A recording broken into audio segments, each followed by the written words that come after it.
Daniel Walker. ¿Qué sucede cuando una tranquila mañana en auto se convierte de repente en una auténtica pesadilla?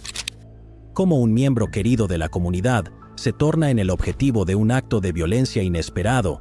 ¿Y cuáles son las consecuencias cuando la justicia sigue siendo esquiva durante casi 50 años?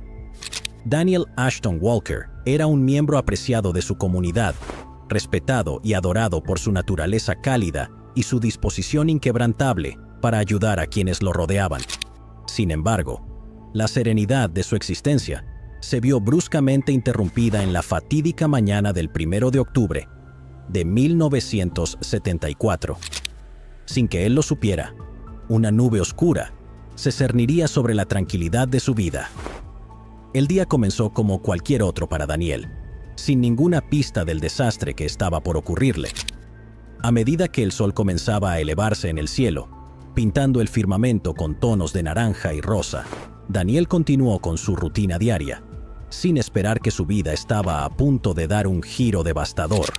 La furgoneta Volkswagen de Daniel estaba estacionada junto a la Interestatal 40, a unos 96 kilómetros al oeste de Needles, en el condado de San Bernardino, California. Acompañado por un pasajero, un joven autoestopista de 18 años llamado Ken Robinson, que había recogido, había decidido tomar un descanso en su viaje y descansar un rato. El día anterior, Daniel había empacado su furgoneta y dejado a su familia en Santa Ana, camino a su hogar. La vasta extensión del desierto de California se extendía ante ellos, ofreciendo un respiro momentáneo del tedio de sus vidas diarias. A medida que el reloj marcaba las 6 de la mañana, Daniel y Ken se acomodaron, preparándose para una breve pausa en su viaje. La pacífica quietud de las primeras horas de la mañana los envolvía mientras se reclinaban en la furgoneta, saboreando la calma antes de la inminente tormenta. La tranquilidad de su breve descanso se vio abruptamente interrumpida cuando Daniel fue despertado por el repentino crujido de unos disparos. El agresor desconocido había emergido de las sombras, desatando una ráfaga de balas que rompió la calma de la mañana. Daniel, sorprendido y sin defensa, fue alcanzado varias veces. Mientras el caos se desarrollaba, Ken, atrapado por el terror y el instinto de supervivencia, logró evadir el ataque y huir de la escena, buscando desesperadamente ayuda mientras la oscuridad de la madrugada los absorbía. Al rato, lograron detener a un automovilista que pasaba, quien rápidamente contactó como loco a las autoridades. El personal de emergencia llegó al lugar, sin perder tiempo en trasladar a Daniel a un hospital cercano.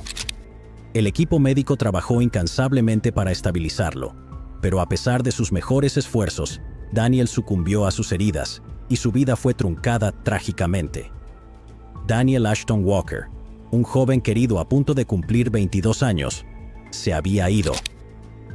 Las fuerzas del orden trabajaron con determinación inquebrantable, examinando meticulosamente la escena en busca de cualquier evidencia que pudiera proporcionar información sobre la identidad del elusivo agresor. A medida que la investigación sobre la trágica muerte de Daniel avanzaba, los detectives sospecharon inicialmente que el robo había sido el motivo detrás del tiroteo. Sin embargo, surgieron detalles desconcertantes que pusieron en duda esta teoría. Sorprendentemente, los perpetradores solo se habían llevado $80 de Daniel, dejando inexplicablemente una cantidad considerable de $600 en cheques de viajero. Las circunstancias se volvieron aún más misteriosas cuando se descubrió que los agresores no habían tomado la motocicleta, el sistema estéreo ni el equipaje de Daniel, elementos que aún estaban guardados en la parte trasera de su furgoneta. Con una descripción clara del vehículo del sospechoso en mano, se notificó a las autoridades en California, Nevada y Arizona, y detuvieron y registraron cada furgoneta dorada que coincidía con la descripción reportada. Los investigadores hablaron con un repartidor que dijo que, esa misma mañana, los sospechosos lo detuvieron después de que su furgoneta dorada se quedara atascada en la arena. Uno de los sospechosos le dijo al repartidor que se dirigían a Indiana y que llevaban una escopeta para derribar postes y usar arbustos de salvia como tracción para los neumáticos en caso de que se quedaran atascados. El repartidor ayudó a remolcar la furgoneta y rechazó el pago por sus servicios. La coordinación entre las agencias de aplicación de la ley a través de las fronteras estatales subrayó la seriedad del caso, lo que sirvió como testimonio de su compromiso para encontrar respuestas y asegurarse de que el individuo o los individuos detrás de este acto sin sentido fueran responsabilizados. Aunque el testimonio de Ken proporcionó información valiosa, el motivo subyacente detrás del ataque seguía siendo elusivo. A medida que avanzaba la investigación, los detectives exploraron una gama de posibles teorías en un esfuerzo por darle sentido a este acto de violencia aparentemente al azar. Examinaron la posibilidad de un ataque dirigido con motivos personales, así como la probabilidad de que fuera un acto de agresión al azar. La ubicación remota del crimen, ocurrida a lo largo de un tramo desolado de la carretera, complicó aún más el caso. Se hizo difícil discernir si los perpetradores habían premeditado el asalto o si aprovecharon una oportunidad que se presentó. A pesar de la exhaustiva investigación del Departamento del Sheriff del Condado de San Bernardino, no pudieron resolver el caso. Durante 5 décadas, el caso fue revisado periódicamente por el equipo de casos sin resolver del Departamento del Sheriff, quienes buscaron tenazmente nuevas pistas. Sin embargo, el paso del tiempo demostró ser un oponente formidable, y el equipo no pudo desarrollar ninguna información viable para por fin resolver el caso de Daniel Ashton Walker. En un avance significativo, el 15 de noviembre del 2023, el equipo de casos sin resolver reanudó su investigación.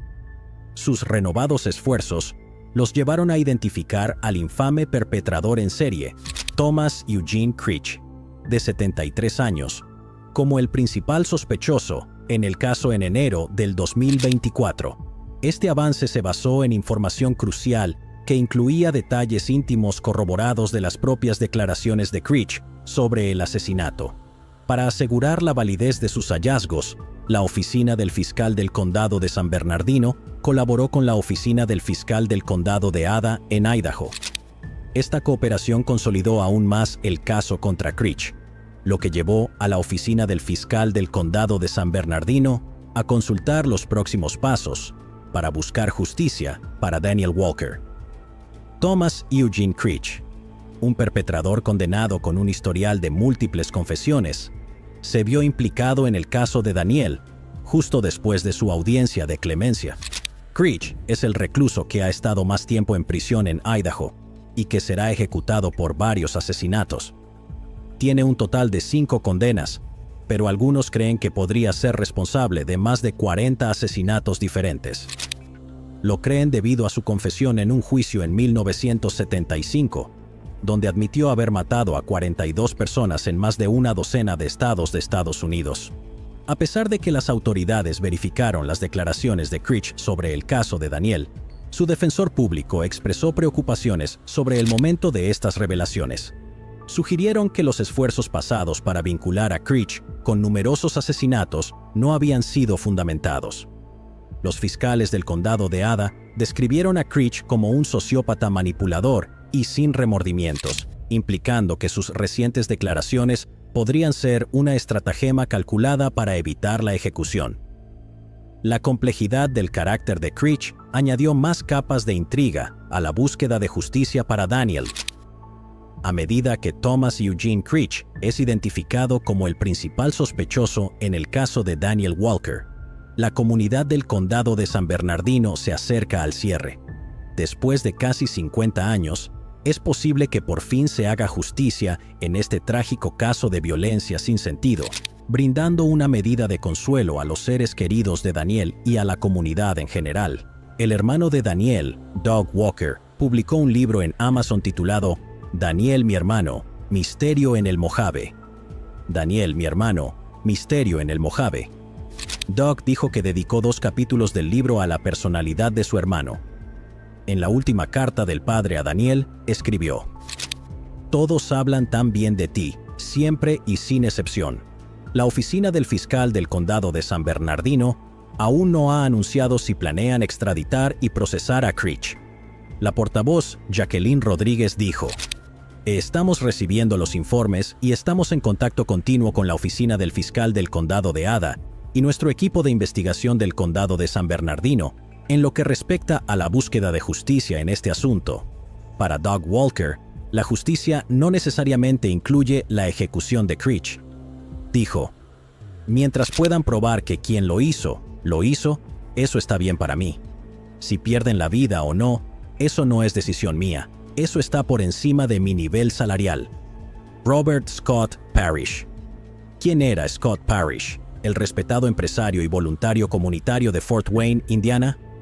¿Qué secretos yacían ocultos detrás de su vida aparentemente perfecta? Durante casi 18 años, su trágica desaparición permaneció como un misterio que sacudió a la comunidad hasta su núcleo. Robert Scott Parrish, un empresario de 49 años, era el respetado dueño de Parrish Wallpaper and Paint Incorporated, ubicado en Fort Wayne, Indiana. Nacido y criado en Fort Wayne, Scott tenía profundas raíces en la comunidad, donde era ampliamente reconocido no solo por su éxito empresarial, sino también por su extenso trabajo voluntario con numerosas organizaciones locales. Scott era un hombre de familia devoto, querido por sus padres, Jim y Nancy Parrish, y sus hermanos, Mike, Greg, Tom y Danny. Su dedicación tanto a su negocio como a la comunidad lo convirtió en una figura muy querida en Fort Wayne.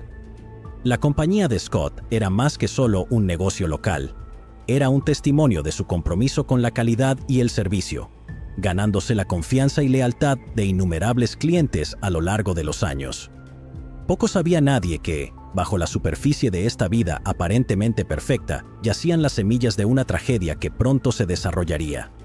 La noche del 29 de marzo del 2006, alrededor de las 6:30 de la tarde, Danny, el hermano de Scott, y su esposa Patty se alarmaron cuando Scott no se presentó a trabajar y no respondía a su teléfono. Temiendo que algo estuviera mal, fueron a la casa de Scott en la cuadra 1000 de la avenida Vermont para verificar su situación. Dentro, hicieron un descubrimiento horroroso.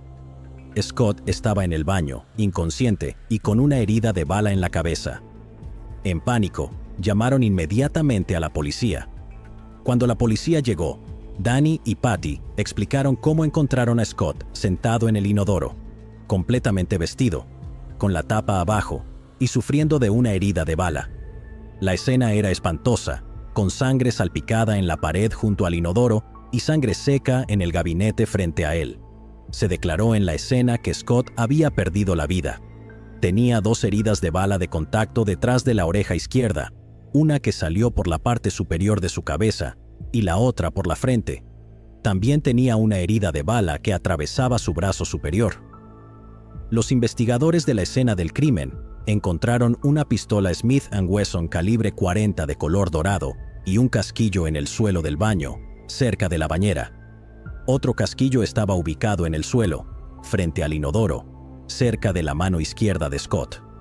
Un tercer proyectil fue descubierto en el lavamanos del baño.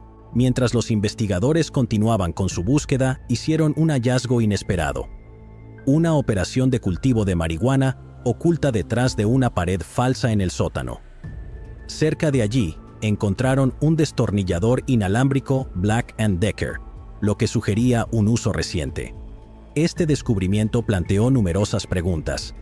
¿Estaba Scott involucrado en actividades ilícitas o estaba alguien más usando su propiedad sin su conocimiento?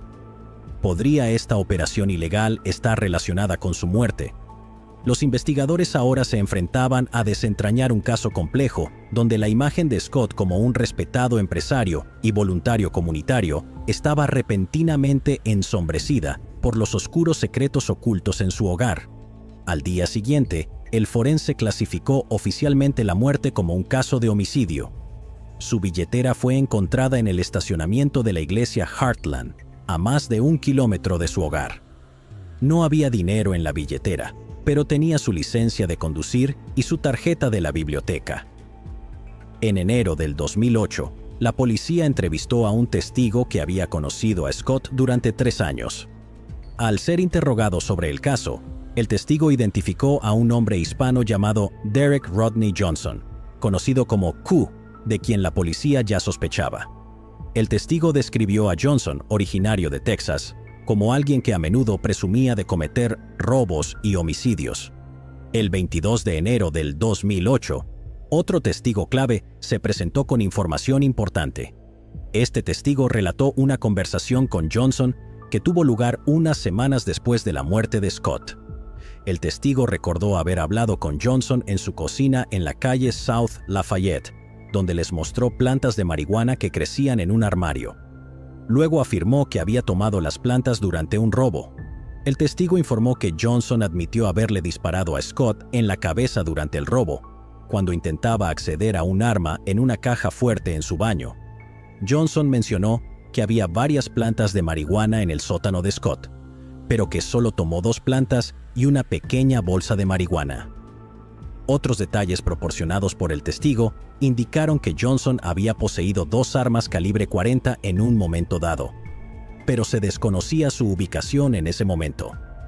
El 31 de julio del 2014, los detectives entrevistaron a Johnson en el Centro Correccional de Westville. Ya estaba en prisión estatal después de haberse declarado culpable de 2 cargos de agresión agravada y un cargo de imprudencia criminal por dispararle a Leonardo Puentes en Fort Wayne en 2006. Fue condenado a 34 años y su fecha más temprana posible de liberación es 2029. Después de ser informado de sus derechos y firmar una renuncia, admitió conocer a Scott a través de un conocido mutuo, el Testigo 1, con quien trabajaba en sitios de construcción. También reveló que inicialmente le compraba marihuana a Scott a través del Testigo 1 y luego directamente de Scott. Luego, confesó haber tenido 2 pistolas Smith & Wesson, calibre 40, alrededor de la época de la muerte de Scott, y estar familiarizado con la distribución del baño de Scott, habiéndolo usado durante una compra de sustancias ilegales. El 1 de julio del 2015, los detectives recibieron una carta de Johnson, quien entonces estaba en el anexo del NSCF en Newcastle. En la carta, afirmó que su pandilla, Northern Vatos Locos, había ejecutado a Scott por robar marihuana y dinero. Dijo que, aunque conocía la identidad del perpetrador, no podía revelarla debido al código de silencio de la pandilla. Johnson explicó que había informado a sus superiores en la pandilla sobre Scott y había ordenado el asesinato. Incluso mencionó haber recibido fotos de Scott después del homicidio por parte del tirador. Johnson aclaró que no habría signos de lucha, ya que los miembros de la pandilla, frustrados con el engaño de Scott, lo habían sentado en el inodoro y disparado. Admitió haber participado en algunos robos, pero insistió en que nunca quiso que nadie saliera lastimado. Johnson afirmó que el arma había sido entregada a alguien en su grupo y vendida a una persona desconocida. Describió las armas como un par coincidente, una para zurdos y otra para diestros, pero negó haber poseído las 2 pistolas gemelas Smith & Wesson calibre 40. Cuando los investigadores le recordaron a Johnson su confesión previa en julio del 2014, donde admitió haber llevado 2 pistolas Smith & Wesson calibre 40 y estar armado durante sus transacciones con Scott, Johnson se retractó. Afirmó que había tenido muchos tipos de armas y que no estaba seguro si la bala provenía de una de sus armas. Durante casi 18 años, el caso permaneció sin resolver y no se realizaron arrestos. En 2023, el detective Brian Martin y el detective Darren Strayer comenzaron a entrevistar nuevamente a los testigos. En 2024, surgieron nuevas pruebas y testimonios de testigos que llevaron a presentar cargos contra Derek Johnson. El motivo de Johnson para el caso parecía estar relacionado con la operación de cultivo de marihuana que encontró en el sótano de Scott. Les confesó a los detectives que le había disparado a Scott en la cabeza y se había llevado las plantas de marihuana. Este avance es un desarrollo significativo para la comunidad de Fort Wayne. Llevó un cierre para la familia Parrish y por fin imparte justicia para la víctima después de casi 18 años. El detective Brian Martin atribuye el avance en el caso a las cartas de juego que el Departamento de Policía de Fort Wayne colocó en las cárceles locales, que presentaban perfiles de casos de homicidios sin resolver, lo que llevó a una nueva entrevista en el caso. Danny dijo que no había dormido bien desde esa noche en 2006. Él y su esposa colocaron una banca conmemorativa para Scott en Lakeside Park en Fort Wayne. aún no se ha anunciado la fecha de sentencia de Derek Rodney Johnson. Dylan Rounds. ¿Qué sucedió con Dylan Rounds, el agricultor de 19 años de Idaho? ¿Cómo pudo un joven conocido por su amor por el aire libre desaparecer de repente? ¿Sigue vivo o no? Estas preguntas han cautivado a las comunidades rurales del este de Idaho, donde Dylan creció en medio de impresionantes paisajes en la comunidad agrícola. Los padres de Dylan, Justin y Candice, se divorciaron cuando él tenía apenas 4 años, lo que llevó a que él y su hermano y hermana menores dividieran su tiempo entre Idaho Falls, donde vivía su padre, y Twin Falls, donde residía su madre. A pesar de la separación, ambos lugares le proporcionaron a Dylan una profunda conexión con la naturaleza, un aspecto central de la vida en Idaho. Desde una edad temprana, desarrolló un profundo amor por la naturaleza, encontrando consuelo y emoción en el gran aire libre. Ya fuera caminando por densos bosques, pescando en claros arroyos de montaña o simplemente explorando terrenos escarpados, la afinidad de Dylan por la naturaleza era evidente. El joven, conocido por su espíritu aventurero y amor por la naturaleza y la vida al aire libre, fue reportado como desaparecido el 28 de mayo del 2022. Habló con su abuela por teléfono esa mañana, diciéndole que estaba guardando el camión de grano en el refugio, y luego no se supo más de él. Dylan, quien había estado viviendo en una casa rodante cerca de la frontera entre Nevada y Utah, en su propia propiedad agrícola en Lucin, desapareció repentinamente, lo que desató una investigación de homicidio que desvelaría una serie de eventos perturbadores. La investigación rápidamente descubrió evidencia preocupante. Durante la búsqueda inicial de Dylan, los oficiales encontraron un par de sus botas cerca de su granja. Una de las botas tenía una mancha de sangre que, según el análisis de ADN, se confirmó que era de Dylan, con ADN de un hombre llamado James Brenner, también presente en las botas, lo que sugería una posible manipulación después de la desaparición de Dylan. Se sabía que Brenner era un ocupante ilegal que residía en la propiedad de Dylan en el momento de la desaparición del joven. Según los padres de Dylan, Brenner fue una de las últimas personas con las que Dylan tuvo contacto antes de desaparecer. El análisis posterior de los registros telefónicos de Dylan reveló actividad el día de su desaparición en una propiedad remota en Lucin. La última señal del teléfono de Dylan fue rastreada hasta el estanque de Lucin. Una búsqueda exhaustiva del área llevó al descubrimiento del teléfono de Dylan.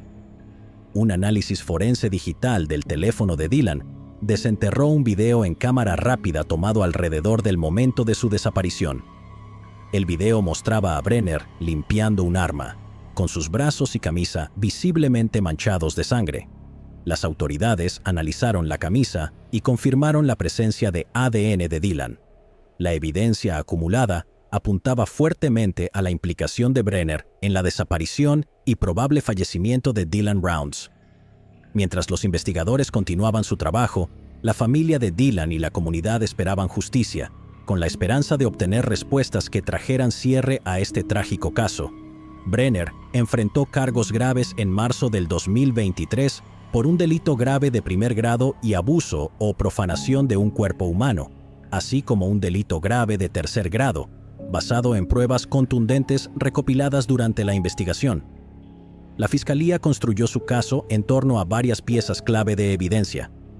El video en cámara rápida, la camisa que Brenner llevaba en el video que revelaba rastros del ADN de Dylan y el ADN en las botas de Dylan que se descubrieron durante los esfuerzos de búsqueda iniciales. Más allá de los descubrimientos de pruebas, durante la investigación se destacó el inquietante historial criminal de Brenner, quien tenía un pasado documentado de violencia y había sido previamente condenado por ser un delincuente en posesión de un arma de fuego. A medida que avanzaban los procedimientos legales, la familia de Dylan y la comunidad mantenían la esperanza de obtener justicia y cierre en este devastador caso. El peso de la evidencia y los antecedentes de Brenner pintaban un cuadro sombrío, dejando a las autoridades y al público ansiosos por la resolución de esta trágica historia.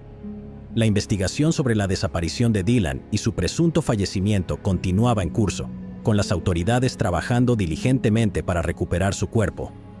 Los esfuerzos de búsqueda habían sido intensos, abarcando las áreas donde Dylan fue visto por última vez y enfocándose en ubicaciones vinculadas a las pruebas recopiladas en el caso contra Brenner. Los detectives no pudieron encontrar a Dylan y la búsqueda se enfrió.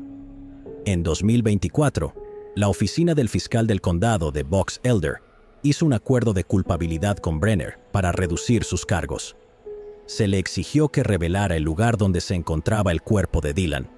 Casi 2 años después, el 9 de abril del 2024, se recuperaron los restos óseos de Dylan en la remota área occidental del condado de Box Elder, en Lucin. Perdió la vida debido a una herida de bala en la cabeza. La familia de Dylan ha establecido un sitio web y una página de Facebook dedicados. El propósito inicial de estas plataformas era proporcionar actualizaciones sobre el progreso de la investigación, compartir información sobre los esfuerzos de búsqueda en curso y ofrecer un medio para que la comunidad contribuyera con pistas o información que pudiera ayudar en la búsqueda de Dylan. Ahora que fue encontrado, las plataformas se utilizan para ayudar con otros esfuerzos de búsqueda de personas desaparecidas en todo el país. La historia de Dylan es un recordatorio del impacto de la violencia y la determinación de la comunidad por buscar la verdad. El 1 de julio del 2024, más de 2 docenas de familiares de Dylan asistieron a la sentencia. El padre de Dylan le habló a Brenner y le dijo: «Dylan te ayudó tantas veces y así es como le pagas. Solo espero que por el resto de tu vida pienses en esto». Dylan le había pagado a Brenner para que trabajara en su granja e incluso compartió comidas con él en algunas ocasiones. Brenner no se dirigió al tribunal y no ha revelado información adicional sobre que lo llevó a quitarle la vida a Dylan. Cuando se le preguntó si se levantaría y enfrentaría a la familia de Dylan y a otros amigos y simpatizantes reunidos en la sala del tribunal, se negó. James Brenner fue sentenciado a cumplir hasta 30 años en prisión. El juez aconsejará a la Junta de Libertad Condicional que lo mantenga en prisión el mayor tiempo posible debido a su falta de empatía. La madre de Dylan dijo: «Esto no necesariamente lo deja todo atrás, pero esta parte del proceso judicial y la ansiedad de estar constantemente esperando qué va a pasar, cuándo va a pasar, qué tal si no pasa, esa parte por fin podemos dejarla atrás». Otro miembro de la familia dijo lo siguiente: «Si bien esperábamos un resultado diferente, sabíamos desde el principio que Dylan ya no estaba vivo. Este reciente desarrollo significa que la investigación ha cerrado el círculo y ahora podemos traer a Dylan a casa y cerrar este capítulo». Jenique Dalcourt. En una fría noche de octubre del 2014, en los suburbios de Longueuil, Quebec, Canadá, Jenique Dalcourt, de 23 años, fue salvajemente atacada en un sendero para bicicletas. Su vida fue brutalmente truncada por un ataque brutal que desconcertó a los investigadores y dejó a la comunidad conmocionada, mientras los perpetradores desconocidos parecían desaparecer sin dejar rastro. Durante años, su familia y amigos mantuvieron la esperanza, incluso cuando las pistas se enfriaban y las respuestas seguían siendo esquivas. Luego, casi una década después del brutal crimen, un avance reavivaría la búsqueda de justicia. Jenique Dalcourt era una joven brillante y vibrante, cuya vida estaba llena de promesas y potencial. Residiendo en Longueuil, Quebec, era conocida por su contagiosa positividad y naturaleza bondadosa. A los 23 años, estaba en una etapa de su vida en la que exploraba sus pasiones y trazaba su camino hacia el futuro. En su tiempo libre, Jenique disfrutaba de actividades al aire libre, incluyendo caminar y andar en bicicleta, aprovechando a menudo los pintorescos senderos para bicicletas alrededor de Longueuil, un pasatiempo que terminaría abruptamente y le costaría brutalmente la vida. El 21 de octubre del 2014, la rutina de Jenique de caminar por la noche de regreso a casa desde el trabajo se convirtió en una horrible pesadilla en un sendero para bicicletas mal iluminado. Mientras avanzaba por la ruta familiar, disfrutando de la soledad del área, fue atacada repentinamente con una barra de hierro y su vida fue brutalmente arrebatada. Sus amigos y familiares quedaron enfrentando el dolor y las preguntas sin respuesta. lo que provocó un torrente de apoyo y llamados a la justicia. Inmediatamente después del descubrimiento de su cuerpo, la policía de Longueuil respondió rápidamente, lanzando una investigación intensiva sobre las circunstancias del caso. Un año después de que Jeannick perdiera la vida, se erigió una pequeña cruz blanca y una placa conmemorativa en su memoria cerca de donde fue atacada. Al mismo tiempo, Monique Dalcourt, la madre de Jeannick, inició una petición. Ella dijo que el gobierno no estaba haciendo lo suficiente para apoyar a las familias de las víctimas de crímenes. Desde que la vida de su hija terminó, ha tenido problemas para dormir. Tuvo que dejar de trabajar y no ha podido pagar sesiones de terapia para obtener ayuda profesional. Ella dijo, «Estoy pidiendo que reconozcan a los padres de hijos asesinados como víctimas. Quiere que el gobierno proporcione más servicios y apoyo financiero». Según ella, el gobierno debería pagar todas las sesiones de psicoterapia para los padres que perdieron a un hijo en un crimen violento durante el tiempo que sus profesionales de la salud mental lo consideren necesario. También dice que los padres deberían ser reembolsados por los daños si ya no son capaces de trabajar como resultado de la muerte de su hijo. Durante los años siguientes, la investigación sobre el caso de Jeannick permaneció activa con actualizaciones periódicas de las autoridades, quienes le prometieron a la familia de Jeannick que estaban comprometidos a encontrar al perpetrador. Los avances en la tecnología forense y el trabajo policial persistente mantuvo viva la esperanza para los seres queridos de Jeannick, quienes soportaron la agonizante espera de respuestas. Después de casi una década de búsqueda implacable de justicia, la policía de Longueuil anunció un gran avance en el caso de Jeannick Dalcourt. En mayo del 2024, las autoridades revelaron que Michael Macduff Jalbert, de 35 años, había sido arrestado. Él fue el hombre que llamó a la policía en 2014 para informar sobre el incidente y fue arrestado poco después, pero debido a la falta de pruebas en ese momento, fue liberado sin cargos, dejando el caso abierto. Sin embargo, esta vez fue acusado de asesinato en primer grado en relación con el brutal homicidio que había conmocionado a la comunidad en octubre del 2014. El arresto fue un avance significativo en un caso que había dejado a la familia de Jeannick y a los investigadores frustrados y buscando respuestas. El inspector en jefe Pierre Duquette, del Servicio de Policía de la Aglomeración de Longueuil, describió la investigación como compleja y enfatizó que los avances en la ciencia forense por fin habían producido nuevas pruebas cruciales. Los detalles del avance se mantuvieron en reserva para proteger la integridad de los procedimientos judiciales en curso, pero Duquette le aseguró al público que la determinación de buscar la verdad y proporcionar cierre a la familia de Jeannick nunca había flaqueado. Expresó gratitud por la resistencia y paciencia mostradas por los padres de Jeannick, Monique Dalcourt y John Gandolfo a lo largo de los años. La comunidad, profundamente afectada por la trágica muerte de Jeannick y la larga búsqueda de su perpetrador, respondió con una mezcla de alivio y reflexión triste mientras la noticia del arresto se difundía. Se renovaron vigilias y homenajes en toda Longueuil, honrando la memoria de Jeannick y reconociendo la persistencia de las fuerzas del orden en la resolución de su caso. El padre de Jeannick le dijo a los periodistas fuera de la sala del tribunal que aunque nada podía devolver a su hija, la familia ahora podía encontrar algún tipo de cierre. Nuestra hija Jeannick fue asesinada de manera insensata y brutal, golpeada hasta la muerte por un individuo enfermo que debe pagar por sus crímenes. Nuestra familia ahora necesita tiempo para procesar todo esto. Nick Gandolfo, el hermano de Jeannick, la recuerda como una joven amable y feliz que irradiaba positividad. Dijo, «Era algo que simplemente emanaba de ella. Sabía que, si estaba teniendo un mal día, podía acercarme a mi hermana menor y ella me haría sonreír. Solo pensar en eso ahora me pone una sonrisa en la cara».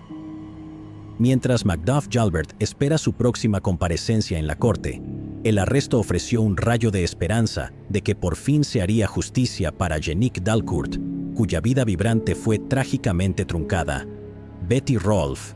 En una fría mañana de noviembre de 1988, Betty Rolfe desapareció durante su rutina diaria de caminar al trabajo, solo para ser encontrada brutalmente agredida y asesinada al día siguiente cerca de un paso a nivel de ferrocarril. Durante más de 30 años, su caso permaneció sin resolver hasta que pruebas innovadoras de ADN descubrieron la verdad detrás del trágico destino de Betty. Betty Rolfe era una figura querida en la comunidad de Grand Chute, Wisconsin. A los 60 años, seguía siendo una mujer trabajadora, manejando múltiples empleos para mantener a su familia. Uno de sus principales roles era en el salón de banquetes Country Air, donde diligentemente se encargaba de la lavandería y otras tareas. Su hogar en la calle West Spencer estaba convenientemente ubicado a menos de 1 kilómetro del salón de banquetes, lo que hacía de sus caminatas matutinas una parte rutinaria de su día. A pesar de las dificultades que soportó, incluida un matrimonio tumultuoso, Betty seguía siendo un pilar de fortaleza y amor para quienes la rodeaban, lo que haría su destino aún más trágico. En la madrugada del 6 de noviembre de 1988, Betty Rolfe dejó su hogar para caminar al trabajo, pero ese domingo, Betty nunca llegó a su destino.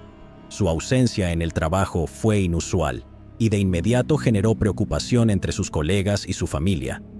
Cuando no regresó a casa más tarde ese día, su familia se preocupó cada vez más y la reportaron como desaparecida a la policía. A la mañana siguiente, las autoridades locales realizaron una búsqueda exhaustiva. La comunidad estaba en vilo, esperando ansiosamente noticias sobre el paradero de Betty. Trágicamente, sus peores temores se confirmaron cuando su cuerpo fue descubierto cerca de un paso a nivel en la calle West Spencer, a solo medio kilómetro de su casa. Betty fue encontrada parcialmente vestida cerca de un cruce de ferrocarril y un puente en la calle West Spencer en Grand Chute. La escena era desoladora. Había sido golpeada, agredida y estrangulada con una correa de su bolso. Algunos de los contenidos de su bolso estaban esparcidos, incluidos $30 en efectivo y un documento que planeaba enviar a un periódico local sobre el próximo aniversario de ella y su esposo. La policía lanzó una investigación intensiva, peinando el área en busca de testigos y recolectando evidencia de la escena del crimen. A pesar de sus esfuerzos, la investigación inmediata arrojó pocas pistas. La tecnología disponible en ese momento limitó el alcance del análisis forense y el caso se enfrió rápidamente. Durante más de 3 décadas, el asesinato de Betty Rolfe permaneció como un misterio inquietante. En 2019, los investigadores tomaron la decisión de utilizar pruebas de ADN familiar, una técnica de vanguardia que se estaba volviendo cada vez más instrumental en la resolución de casos fríos. Este enfoque innovador consistía en comparar las pruebas de ADN recolectadas en escenas del crimen con perfiles genéticos disponibles en bases de datos públicas. El objetivo era identificar posibles parientes del perpetrador. El gran avance se produjo cuando los investigadores identificaron un vínculo familiar con Gene Meyer. Él había vivido en Grand Chute en la época de la trágica muerte de Betty, pero desde entonces se había trasladado al estado de Washington. Al reducir los posibles sospechosos a Meyer y su hermano, las autoridades centraron su atención en Gene Meyer después de eliminar a su hermano mediante una prueba de ADN. En 2022, los investigadores obtuvieron una muestra directa de ADN de Meyer mientras residía en Washington. El análisis forense proporcionó una coincidencia concluyente con el ADN recuperado de la escena del crimen de Betty Rolfe, lo que estableció a Meyer como el principal sospechoso del brutal ataque y asesinato de Betty. Fue arrestado por el crimen. Después de ser arrestado por el atroz crimen de 1988, Meyer fue trasladado al condado de Outagamie, en Wisconsin, donde fue encarcelado y esperó su juicio, mientras comenzaban los preparativos legales. La fiscalía construyó meticulosamente su caso, utilizando la prueba de ADN concluyente que vinculaba a Meyer con la escena del crimen. A medida que el caso avanzaba a través del sistema judicial, la familia de Betty Rolfe y la comunidad observaban de cerca, esperanzados de que el juicio proporcionara respuestas y cierre.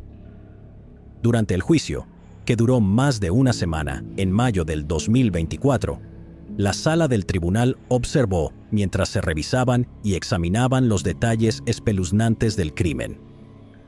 La fiscalía y la defensa intercambiaron argumentos centrados en los hallazgos forenses y las circunstancias que rodearon la muerte de Betty.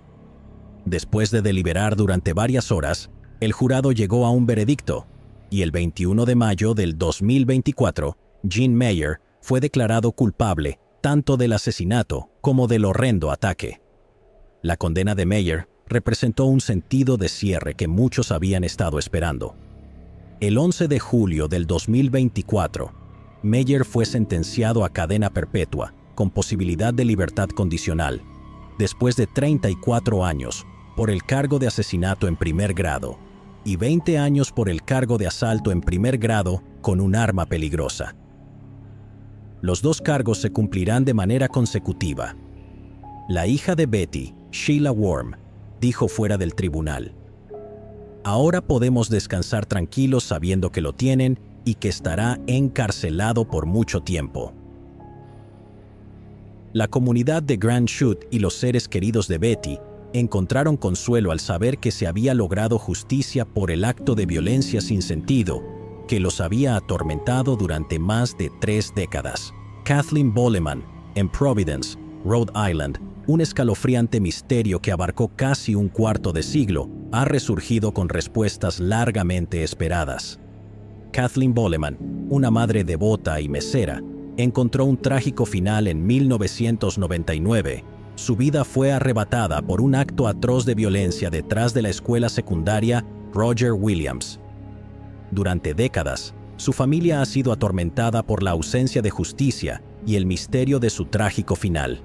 El arresto de un sospechoso previamente desconocido ha reabierto viejas heridas, y los seres queridos de Kathleen pueden por fin encontrar la justicia que habían esperado durante tanto tiempo. La vida de Kathleen Boleman fue un testimonio de la resiliencia y la devoción hacia su familia. Madre de 4 hijos y una de 8 hermanos, Kathleen vivió con un espíritu vibrante y un profundo compromiso con aquellos a quienes amaba. Residente de Providence, Rhode Island, era una mesera dedicada, conocida por su calidez y generosidad hacia clientes y compañeros de trabajo por igual. Sus días transcurrían equilibrando las demandas del trabajo y la crianza de sus hijos, a quienes valoraba por encima de todo. Nadie podría haber predicho el trágico destino que le esperaba a Kathleen y los años de angustia que seguirían. El día 11 de marzo de 1999 comenzó como cualquier otro para Kathleen, pero su vida llegó a un final abrupto y trágico. Su cuerpo sin vida fue descubierto estrangulado en un área apartada cerca de los terrenos de la escuela secundaria Roger Williams, en Providence, Rhode Island. El descubrimiento del cuerpo de Kathleen desató una investigación inmediata e intensiva por parte de la policía de Providence. Los esfuerzos iniciales para reconstruir los eventos que llevaron a su muerte se encontraron con desafíos. Los detectives lucharon por reunir pruebas suficientes para identificar a un sospechoso, y, a pesar de las sospechas iniciales, el caso pronto se enfrió. En años recientes, el detective Angelo Evant asumió el caso de Kathleen con renovado vigor. A través de un meticuloso reexamen de las pruebas y persistentes entrevistas con testigos, Evant descubrió nuevas pistas cruciales para avanzar en la investigación. Estos esfuerzos culminaron en un gran avance cuando, el 16 de abril del 2024, Kevin Williams, un residente de 53 años de Providence, fue arrestado en la calle Road sin incidentes. Williams, identificado como sospechoso al inicio de la investigación original, pero no acusado debido a la falta de pruebas, ahora enfrenta cargos en primer grado. Su arresto fue un momento decisivo en la larga búsqueda de justicia para Kathleen y su familia. El proceso legal comenzó con la lectura de cargos a Williams el 17 de abril del 2024, cuando se reveló la acusación formal en la Corte Superior del Condado de Providence. El fiscal general Peter F. Neronha enfatizó el impacto que los crímenes violentos tienen en las familias de las víctimas y elogió al detective Angelo Evant y al Departamento de Policía de Providence por avanzar en el caso. El coronel Oscar L. Pérez Jr., también felicitó a la policía por hacer que Williams rindiera cuentas. Además de los cargos en el caso de Kathleen, Williams enfrenta cargos en la sexta división de la Corte de Providence por violar una orden de no contacto en relación con otro caso de violencia doméstica. El fiscal general adjunto James R. Blount y la fiscal general asistente especial Ariel Pitner, junto con el detective Angelo Evans, están liderando la investigación y la fiscalía, asegurando un esfuerzo coordinado para buscar justicia. Williams fue detenido sin derecho a fianza, en espera de futuras comparecencias en la corte. Aún no se ha anunciado la fecha de inicio del juicio. El arresto de Kevin Williams por el asesinato de Kathleen Bollman es un paso significativo hacia la justicia, después de más de 2 décadas de preguntas sin respuesta y dolor. La familia de Kathleen enfrenta una mezcla de emociones. Sienten alivio porque se están dando pasos hacia el cierre, pero también están lidiando con el profundo dolor de perderla de una manera tan trágica, sabiendo que ninguna cantidad de justicia podrá compensar su devastadora pérdida. Tom Odow, el hermano de Kathleen, dijo que la familia siente un alivio por el arresto, pero también ira porque no saben por qué el sospechoso atacó a Kathleen hace casi 25 años. Tom mencionó: "Fue muy sorprendente porque nadie había oído hablar de este tipo antes, pero nos sentimos aliviados de que por fin alguien haya sido arrestado por esto". Cynthia Balcom, la hermana de Kathleen, declaró en un comunicado: "No pasa un día sin que pensemos en ella. Cuando pase la novedad de esto, encontraremos consuelo sabiendo que por fin se hará justicia. Solo desearía que nuestra madre estuviera aquí para ver esto". Robert y Robbie Ford. En una tranquila noche de agosto del 2018, la comunidad de Conway, Carolina del Sur, fue destrozada por los brutales asesinatos de Robert Ford y su hijo Robbie Ford, encontrados sin vida fuera de su hogar en la carretera 19. El espeluznante crimen sacudió al pequeño pueblo, y a medida que los investigadores profundizaban en el caso, comenzó a revelarse una siniestra trama, una que involucraba traición, codicia y un escalofriante plan orquestado por alguien cercano. Esto dejó a muchos preguntándose qué podría llevar a un miembro de la familia a cometer un acto tan impensable. Robert Ford, de 59 años, era un miembro muy querido de la comunidad de Conway. Creció en la zona y pasó gran parte de su vida sirviendo en la iglesia bautista Good Hope, donde fue miembro destacado y director del coro durante muchos años. El profundo amor de Robert por la música era una parte significativa de su identidad, con un repertorio que abarcaba desde antiguos himnos gospel hasta canciones cristianas contemporáneas. El compromiso de Robert con su comunidad era evidente en su vida diaria. Compartía productos de su jardín y siempre saludaba a la gente con una sonrisa amigable. La tragedia que destrozaría a la familia Ford no fue la primera dificultad que Robert enfrentó. En 2016, su amada esposa Melda Ford falleció, una pérdida que lo afectó profundamente. Sin embargo, a pesar de esta tragedia personal, Robert permaneció como un pilar de fortaleza para su familia y comunidad. Robbie Ford, de 25 años, era el hijo de Robert y un joven con un futuro prometedor.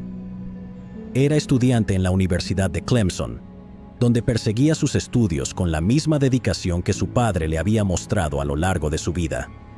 El vínculo entre padre e hijo era fuerte, con Robert apoyando financieramente a Robbie durante su educación y desafíos personales. Robert también tenía una hija de una relación anterior, Samantha Rabon. Samantha y Robbie, a pesar de ser medio hermanos, crecieron en circunstancias diferentes. Mientras Robert y Robbie vivían juntos en su hogar en la carretera 19 en Conway, Samantha tenía su propia residencia y manejaba su vida por separado del hogar de su padre. Así que, aunque formaba parte de la familia, sus interacciones con ellos eran menos frecuentes y su vínculo con ellos no era tan fuerte. A primera vista, parecía que la familia Ford era como cualquier otra, pero había oscuros motivos en juego que pronto costarían la vida de padre e hijo.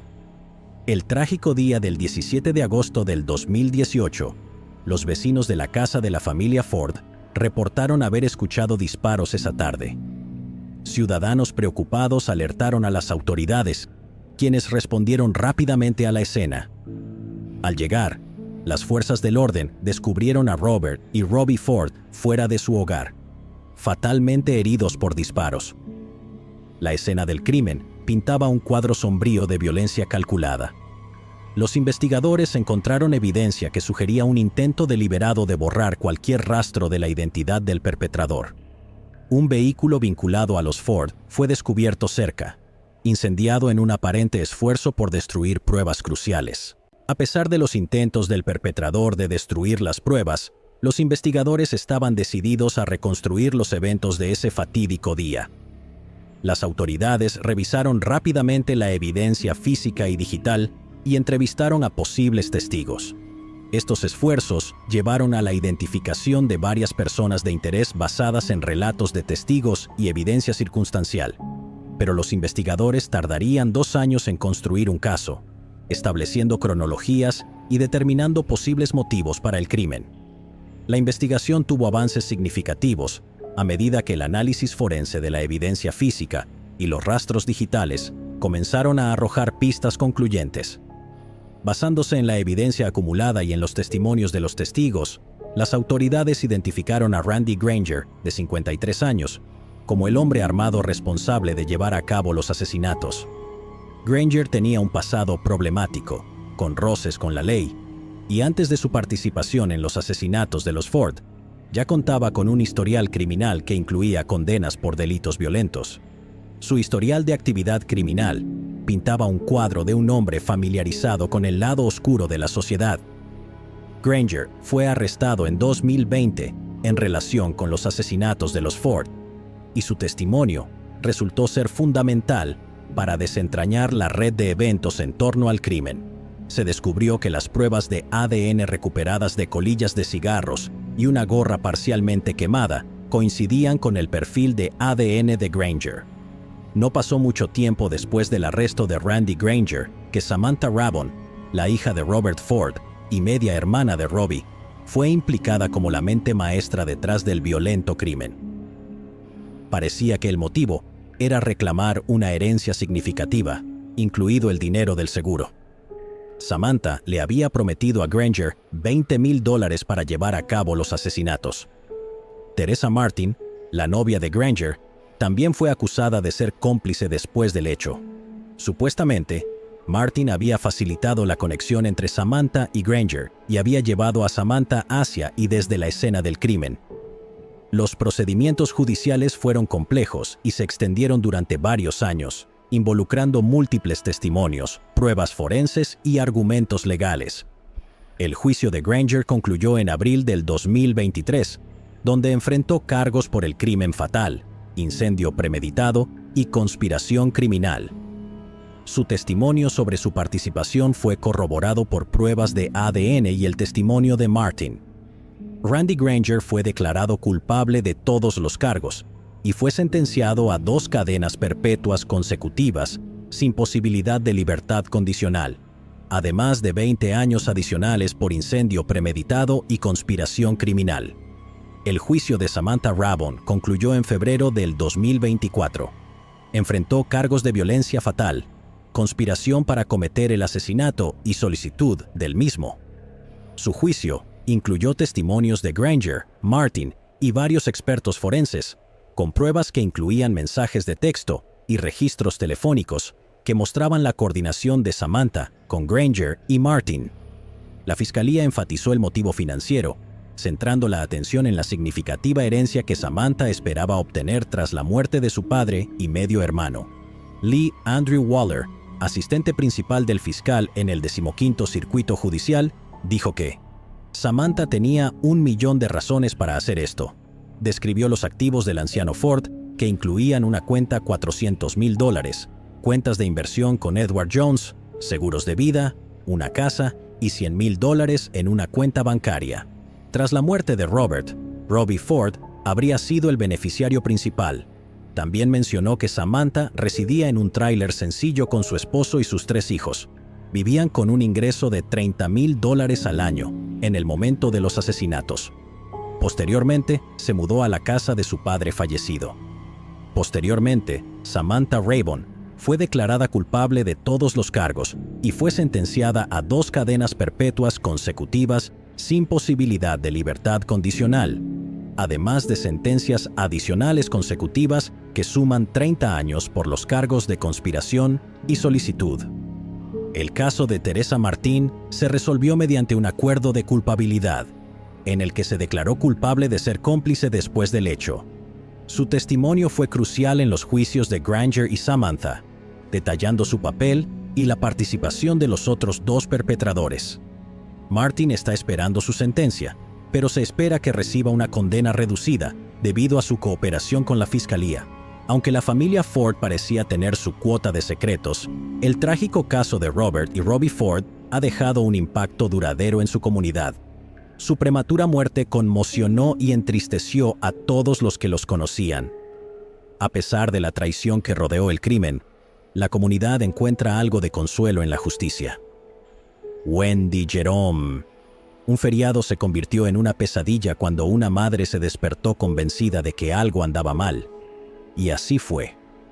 Los horribles eventos de la noche permanecieron cubiertos de misterio durante 36 años, pero todos esos años atrás, en 1984, una niña decidió que ayudaría a encontrar al culpable y lo hizo como investigadora. En la noche de Acción de Gracias de 1984, Wendy Jerome, de 14 años, salió de la casa de su amiga en Rochester, Nueva York, pero nunca llegó a casa. Wendy y su padre, Wayne, habían cocinado la cena de Acción de Gracias juntos, algo conmovedor. La madre de Wendy trabajaba como enfermera. Tenía una rutina dura trabajando en el asilo Beechwood. Después de la cena, Wendy estaba ayudando a su padre con los platos mientras su madre se fue a tomar una siesta arriba. Los 2 planeaban comer el postre una vez que los platos estuvieran listos y Marlene se hubiera despertado de su siesta. Su hermanito, Bill, estaba jugando. Nacida el 1 de noviembre de 1970, Wendy acababa de cumplir 14 años unos días antes. Desde su cumpleaños, tenía algo de independencia y quería hacer cosas por su cuenta. Wendy le pidió permiso a su padre para ir a la casa de su amiga Susie Keller. No estaba muy lejos, solo a unas pocas cuadras. Era el cumpleaños de su amiga al día siguiente, y Wendy quería darle una tarjeta de cumpleaños. Wayne lo permitió ya que su toque de queda era a las 8 de la noche de todas formas, y eran las 7, lo que significaba que volvería en poco tiempo. Marlene se despertó con una abrumadora urgencia de encontrar a su hija. Estaba inquieta, tenía un mal presentimiento y bajó corriendo las escaleras, preguntando apresuradamente, ¿dónde está Wendy? Wayne tranquilizó a Marlene, diciéndole que Wendy estaba visitando a una amiga y que volvería pronto, instándola a no preocuparse. Para las 8:15 de la noche, el pánico se instaló, ya que Wendy aún no había regresado. Solo habían pasado 15 minutos de su toque de queda, pero aún así era preocupante, ya que nunca llegaba tarde, temprano quizás, pero nunca tarde. Comenzaron a llamar a la familia Keller, pero no recibieron respuesta. Pasaron horas antes de que por fin los contactaran. La primera pregunta de Marlene fue, ¿está Wendy con ustedes? La madre de Susie se detuvo en estado de shock y dijo, Marlene, cuelga el teléfono y llama a la policía ahora mismo. Poco después, los peores temores de Marlene se confirmaron cuando Wendy fue encontrada en un rincón junto a la escuela 33. Un joven de 22 años descubrió su cuerpo sin vida entre las escuelas 33 y 11. Dijo que se dirigía a un bar cuando notó a alguien acostado, por lo que inicialmente lo dejó en paz, asumiendo que estaba borracho. Al inspeccionar más de cerca, vio sangre. Asustado, fue a la casa de un amigo antes de regresar al lugar para confirmar lo que había visto antes de contactar a la policía. Los oficiales en la escena se dieron cuenta de que ella ya no estaba viva y que había sido brutalmente atacada y dejada para dar sus últimos y agonizantes respiros sola. En 5 minutos, la policía estaba en la puerta de Marlene y le contaron lo que le había sucedido a Wendy. Según su madre, el patio de la escuela donde se encontró a Wendy no estaba en su ruta hacia la casa de Susie. Marlene cree que, al acercarse su hora de regreso a casa, Wendy pudo haber intentado visitar a otra amiga en el vecindario y tomó un atajo por la escuela. La investigación inicial reveló un trauma severo por golpe contundente, incluyendo una fractura de cráneo por un golpe significativo. Había sido atacada. El doctor Nicholas Forbes realizó un examen médico del cuerpo de Wendy y determinó que el trauma severo en su cráneo le había quitado la vida. La autopsia de Wendy reveló además que se utilizaron al menos 2 tipos diferentes de objetos para causar sus moretones y heridas. También podrían haber sido manos. Las marcas eran distintas. Se trataba de trauma por golpe contundente con algún objeto y trauma por corte, causado por algo que cortaba su cuerpo. Podría haber sido un cuchillo o un trozo de vidrio. La familia no pudo superar esta tragedia. Wayne y Marlene se divorciaron porque, en el fondo, ella culpaba a su esposo por lo sucedido. Bill Jerome, el hermano de Wendy, tenía miedo de todo después de que su hermana mayor fue brutalmente arrebatada. Temía que el agresor aún estuviera suelto. Por primera vez en su vida, tenía miedo de la oscuridad. Apenas salía a jugar, y cuando lo hacía, estaba asustado y receloso de todos a su alrededor. Después del divorcio, Wayne se mudó a Florida. Marlene no estaba contenta con lo que la policía estaba haciendo. Casi una década pasó y Marlene luchó mucho por conocer más detalles de esa noche. No se le permitió ver la escena del crimen, visitar el cuerpo en la morgue o siquiera mirar las fotos. Marlene exigió ver las fotos de la escena del crimen después de que los investigadores le informaron que Wendy estaba inconsciente y no era consciente de lo que le había sucedido ese día. Dijeron que falleció pacíficamente. Una vez que obtuvo una copia del informe de la autopsia, resultó que estaba a oscuras. Al leer repetidamente el informe de la autopsia, que mencionaba heridas defensivas, Marlene se enfureció. Se sintió traicionada, creyendo que la habían engañado cuando les había preguntado directamente sobre la lucha de Wendy con su agresor. Se sintió profundamente traicionada. Una vez que vio las fotos, encontró algo de consuelo. Había imaginado a Wendy tirada, expuesta al mundo, desvestida, de una manera que nunca hubiera querido ser vista. Marlene sufrió durante 9 largos años antes de ver las fotos y encontrar un poco de consuelo. Las fotos también le mostraron a Marlene lo que los investigadores habían sabido todo el tiempo. Wendy estaba vestida con jeans y una chaqueta de suéter marrón adornada con unicornios y corazones. Su capucha rosa, que siempre llevaba consigo, fue colocada sobre su rostro golpeado. Entonces, quienquiera que cometió el atroz acto permitió que Wendy se vistiera antes de quitarle la vida de manera tan brutal. Los investigadores le habían prometido a Marlene que Wendy se fue en paz y que no supo nada de lo que le sucedió después, incluidos los golpes en la cabeza. Sin embargo, la presencia de heridas defensivas contaba una historia de terror absoluto, ya que Wendy habría luchado por su vida, completamente consciente de lo que le estaba ocurriendo, en contraste con lo que los investigadores le dijeron a Marlene. Cada cumpleaños, el 1 de noviembre, era difícil para la familia.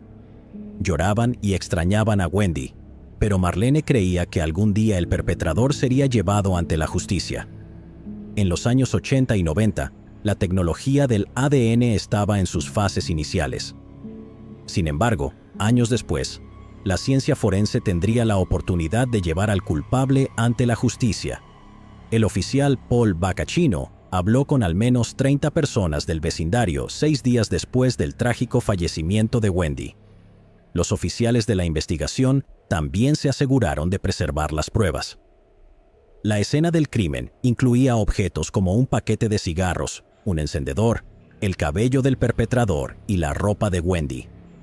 Hubo algunas cosas que no se investigaron lo suficiente. Se entrevistó al testigo, pero no fue considerado un sospechoso principal. El hecho de que primero fuera a la casa de un amigo y luego regresara a la escena del crimen era completamente sospechoso. El testigo también tenía el mismo tipo de cabello que se encontró en la escena del crimen. Debió haber investigado más a fondo. 6 años después, el testigo se quitó la vida. ¿Fue eso una admisión de culpa?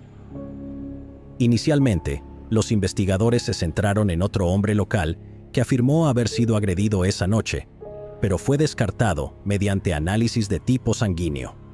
En 1984, cuando Julie Hahn tenía solo 11 años, se enteró del trágico asesinato de Wendy Jerome, un caso que la impactaría profundamente y daría forma a su carrera. El caso de Wendy persiguió a Rochester durante años, convirtiéndose en una parte significativa de la conciencia de la comunidad. Esta exposición temprana a un evento tan perturbador inculcó en Hahn un sentido de justicia y la impulsó a seguir una carrera en la que pudiera hacer una diferencia. Años más tarde, Hahn se convirtió en fiscal jefe en la oficina del fiscal del distrito del condado de Monroe, en la oficina de delitos graves. Su compromiso con la justicia la llevó a trabajar en el caso de Wendy a partir del 2011. Revisó todo con una nueva perspectiva y pudo realizar un análisis de ADN, lo que incluyó cotejar el ADN del testigo que se había quitado la vida. Si el ADN no coincidía con el del testigo, Hahn planeaba analizar otros objetos encontrados en la escena, como el paquete de cigarros y el encendedor, utilizando tecnología avanzada de ADN de alta sensibilidad.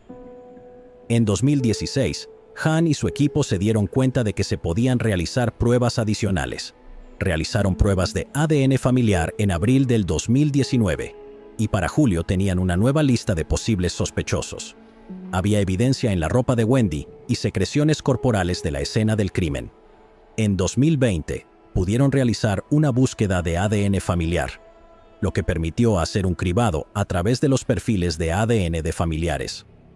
Esto significaba que se podía acceder a cualquier persona que compartiera la misma sangre en la familia, si el ADN de sus parientes estaba en la base de datos. Esta búsqueda los llevó a una persona que fue interrogada todos esos años atrás, quien tenía 20 años en el momento de la tragedia de Wendy. Su nombre era Timothy Williams, su vecino de al lado en ese momento. La policía pudo recolectar una muestra de ADN del sospechoso en secreto mientras estaba en Florida. La muestra coincidió con la evidencia de ADN de la escena del crimen. 36 años después, por fin tenían una coincidencia positiva. Williams fue arrestado el 9 de septiembre del 2020. Hahn fue una de las investigadoras que llamó a Marlene. Marlene se había vuelto a casar con Wayne cuando fue diagnosticado con cáncer. Él falleció en 2011. 36 años después de aquella noche de Acción de Gracias, un jueves normal, recibió la llamada que había esperado durante tanto tiempo. Timothy Williams se convirtió en la primera persona en el estado en ser juzgada con un arresto basado en ADN familiar. Durante el juicio, Williams afirmó que tuvo intimidad consensuada con Wendy y que no le hizo daño. Expresó temor de ser acusado de agresión si se presentaba. Había sido interrogado todos esos años atrás. Era su vecino en ese entonces, de 20 años, pero le mintió a la policía. Ahora bajo custodia, contó una historia muy diferente. Dijo que la conoció en una tienda de la esquina y creyó que era mayor de edad y que estaba en una relación con ella. Sin embargo, el fiscal del distrito refutó estas afirmaciones, destacando la naturaleza brutal de las heridas de Wendy, que contradecían la historia de Williams. La madre de Wendy dijo lo siguiente sobre sus afirmaciones: "Mi hija Wendy era la niña más dulce y cariñosa del mundo entero. Solo quiero que todos sepan que, sin importar lo que se haya dicho, no era cierto, y ella era y siempre será mi corazón". Inicialmente, el juicio enfrentó un contratiempo con la declaración de un juicio nulo debido a la mala conducta de un jurado. Sin embargo, en un juicio posterior, Williams fue declarado culpable de 3 cargos de homicidio en segundo grado. El 17 de abril del 2024, el juez de la Corte Suprema del Estado de Nueva York, Alex Renzi, sentenció a Williams, de 60 años, a 25 años a cadena perpetua en el Departamento de Correcciones del Estado de Nueva York. La fiscal del distrito expresó alivio y gratitud hacia los investigadores de la policía de Rochester, afirmando que la sentencia máxima era la única acción apropiada. Enfatizó que, después de todos esos años, Timothy Williams no escapó de la justicia por los actos atroces que cometió contra Wendy. La madre de Wendy, Marlene, asistió a las audiencias judiciales y, después del veredicto de culpabilidad, expresó un sentido agridulce de cierre. Después de 36 años, Timothy Williams creyó que había escapado, pero gracias a la búsqueda incansable de la verdad por parte de Julie Hahn y la convicción de una madre por la justicia, fue nombrado, avergonzado y encarcelado donde pertenecía. Al final, la familia de Wendy Jerome tuvo algo de consuelo y el monstruo sin rostro de sus pesadillas fue enjaulado. Las últimas palabras de Marlene después de la sentencia fueron: ¿alguna vez se acabará para mí? No, pero esta puerta está cerrada. Kimberly Langwell. Era la tarde del 9 de julio de 1994. La adolescente Tiffany esperaba con ansias la cena de esa noche. Su madre había llamado alrededor de las 5:30 de la tarde para decirle que estaría en casa para la cena, después de una rápida parada en la casa de su exnovio. Tiffany estuvo de acuerdo porque todavía había tiempo antes de la cena. Iban a tener un invitado, así que había tiempo para prepararse. Poco sabía que esa sería la última vez que escucharía la voz de su madre. La madre soltera de 34 años, Kimberly Langwell, no se presentó a la cena esa noche. Su nuevo novio, Ken Weatherford, salió a buscarla. Encontró algo extraño. Su carro estaba abandonado en una farmacia, pero no había señales de Kimberly. ¿A dónde se fue? Nacida en el día de San Valentín, el 14 de febrero de 1965, en Beaumont, Texas, Kimberly Langwell creció y pasó la mayor parte de su vida allí. Fue increíblemente atractiva desde muy joven y recibía todo tipo de atención. Quedó embarazada a los 18 años, pero no se rindió. Crió a Tiffany sola y se las arregló trabajando en varios empleos. Afortunadamente, encontró trabajo en una planta química, lo que significaba que ya no tenía que trabajar en 3 empleos. Fue en una refinería de Mobile Oil, para ser precisos. Quería darle a su hija la mejor vida posible. Kimberly acababa de salir de una mala relación. Su exnovio, Terry Rose, lamentaba muchas cosas sobre su relación, una de las cuales fue haber sido físicamente abusivo con Kimberly. Después de vivir juntos durante 7 años, los dos se separaron, algo que Tiffany agradeció, ya que nunca estuvo contenta con que su madre saliera con ese hombre desde el principio. Pero los dos mantuvieron términos civilizados, amigos, si se puede llamar así. Hay varias versiones sobre lo que realmente sucedió entre Terry y Kimberly. Según las hermanas de Kimberly, Susan, él se volvió cada vez más posesivo, hasta el punto de que Kimberly no se sentía segura con él. Incluso le advirtió a su familia que, si algo le sucedía, deberían sospechar de él, ya que había amenazado su vida y exhibía un comportamiento violento. Kimberly había llegado al punto de proporcionar ubicaciones potenciales donde podrían encontrar su cuerpo si desaparecía. Sin embargo, otros decían que Kimberly lo engañó con un amigo, lo que causó que se separaran. Aún así, Terry la colmaba de regalos costosos. Le daba dinero y obsequios, como un viaje de $500 a Cancún, solo para recuperarla. Pero el viaje que ella dijo que haría con sus amigas resultó ser unas vacaciones con un hombre nuevo. Terry estaba amargado, pero se mantuvo civilizado. Kimberly ahora salía abiertamente con alguien nuevo. Ken Weatherford era un capítulo completamente nuevo en su vida. Trabajaban juntos y tenían una relación mucho mejor que la que ella tenía con Terry. Kimberly solía salir del trabajo a las 5 de la tarde. Entre las 5:15 y las 5:30, le dijo a su hija que pasaría por la casa de Terry para ayudarlo. Él estaba remodelando su casa y Kimberly iba a ayudarlo a colgar tablas.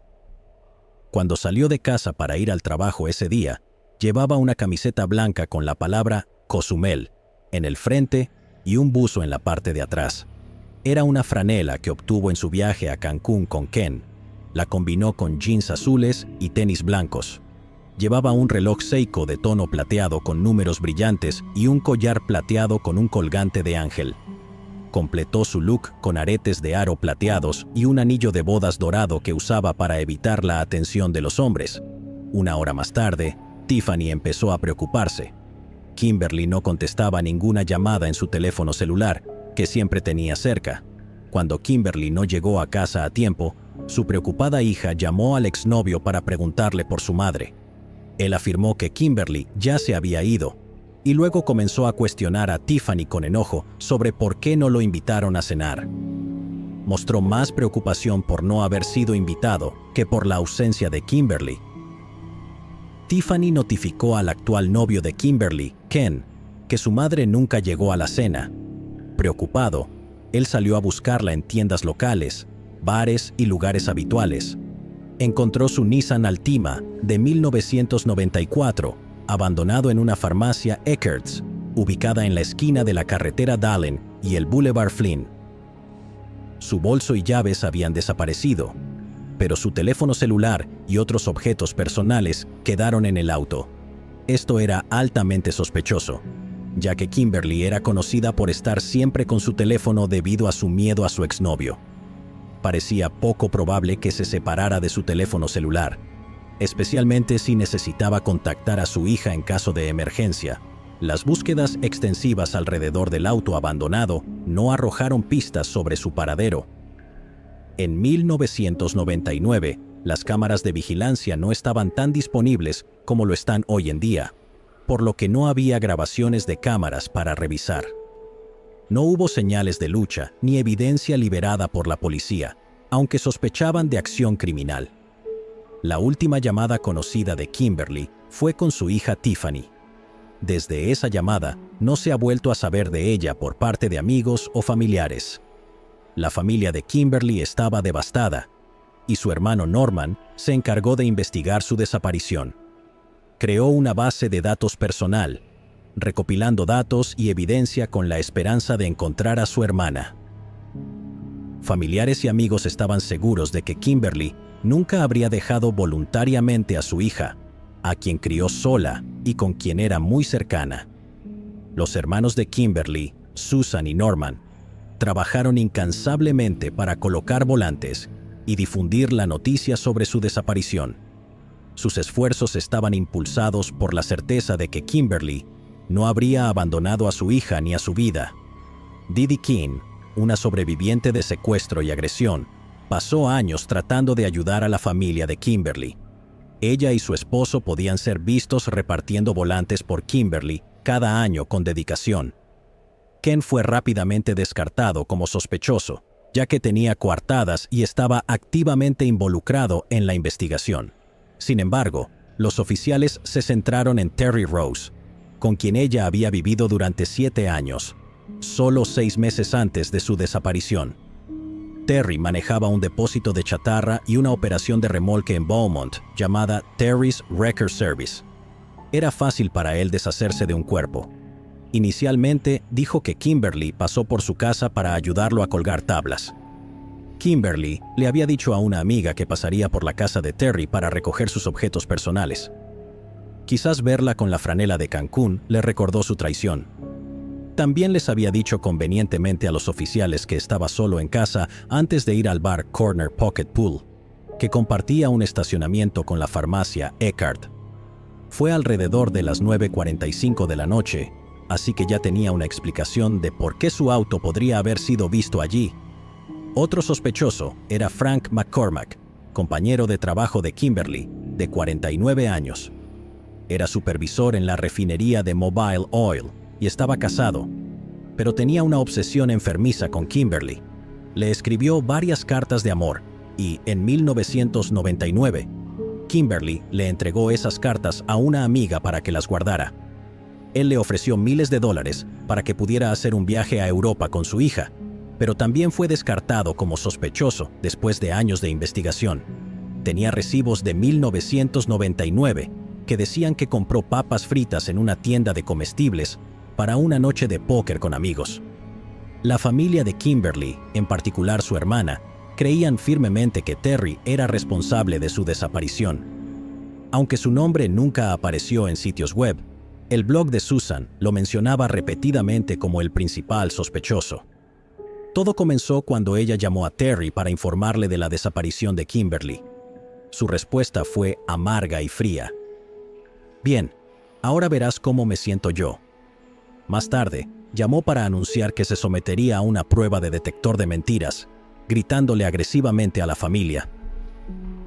3 meses después de la desaparición de Kimberly, Terry llamó a la casa y con un tono exageradamente alegre, preguntó si habían tenido noticias de Kim últimamente. Esta llamada perturbó profundamente a la familia. En noviembre del 2002, se acercó a Tiffany, la hija de Kimberly, y le preguntó si había tenido noticias de su madre. La hermana de Kimberly inmediatamente lo llamó para confrontarlo por su comportamiento enfermizo. Durante esta llamada, reveló que había fallado en una pregunta del detector de mentiras sobre si le había quitado la vida a Kimberly.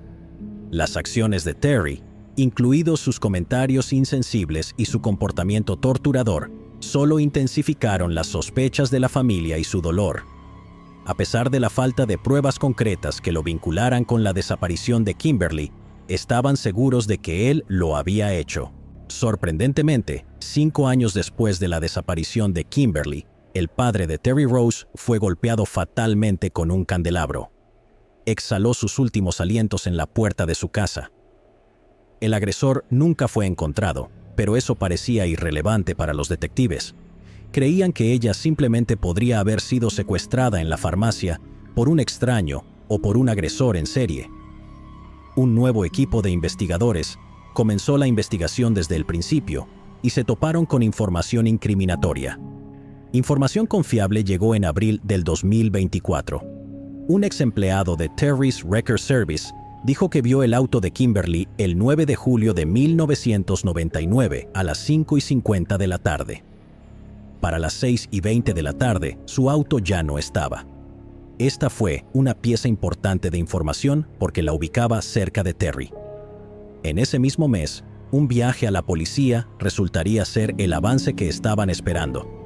El informante, que permaneció en el anonimato, dijo que Kimberly estaba enterrada en la casa de Terry.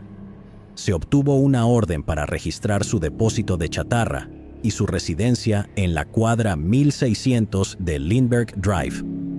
El FBI asistió a la policía con radares de penetración de suelo y perros rastreadores de cadáveres. La orden de registro se ejecutó el lunes 10 de junio del 2024. Los oficiales encontraron un área de 91 centímetros por 1 metro con 52 centímetros sin barras de acero debajo del piso de un dormitorio. El dormitorio pertenecía al hijo de Terry. Obviamente, había sido recortado y, según los investigadores, era del tamaño perfecto para que un cuerpo fuera enterrado. El alambre y la malla de acero habían sido cortados. La policía encontró restos humanos en la propiedad alrededor de las 3 de la mañana del jueves 13 de junio, envueltos apresuradamente en una manta. No había nada que pudiera identificarse, pero los restos fueron enviados al laboratorio para realizarle pruebas. Después de todos esos años, en los que Terry Rose había estado libre tras haber hecho algo tan horrible, su suerte se había agotado. Fue arrestado ese mismo día. 25 años después, el perpetrador por fin estaba en manos de la ley. No había nada que pudiera salvar a Terry ahora. Con sus comentarios arrogantes y sarcásticos sobre la desaparición de Kimberly, todos esos años de presunción habían terminado. Ahora, con 67 años, pasaría el resto de su vida tras las rejas donde pertenecía. Este hallazgo llevó algo de cierre a la familia de Kimberly Langwell, quienes por fin pudieron enterrarla como correspondía. Su hija Tiffany expresó su gratitud por al fin tener los restos de su madre de vuelta. Ella dijo: "He sabido desde el día en que desapareció que ella estaba allí, así que es difícil. Es difícil saber dónde está tu mamá y no poder hacer nada al respecto". Actualmente, Terry Rose está detenido con una fianza de $1 millón. Si paga la fianza y sale en libertad, deberá llevar un monitor GPS y no podrá salir del condado de Jefferson. Sandra Costilla y Jessica Taylor. A lo largo de casi 3 décadas, un depredador con una obsesión siniestra infligió brutalidad a mujeres y mutiló sus cuerpos en busca de una satisfacción retorcida. De no haber sido por la llamada desesperada de una víctima, quizás el perpetrador habría permanecido elusivo. Aunque perdió la vida, su llamada al 911 desencadenó una investigación que descubriría muchos otros cuerpos.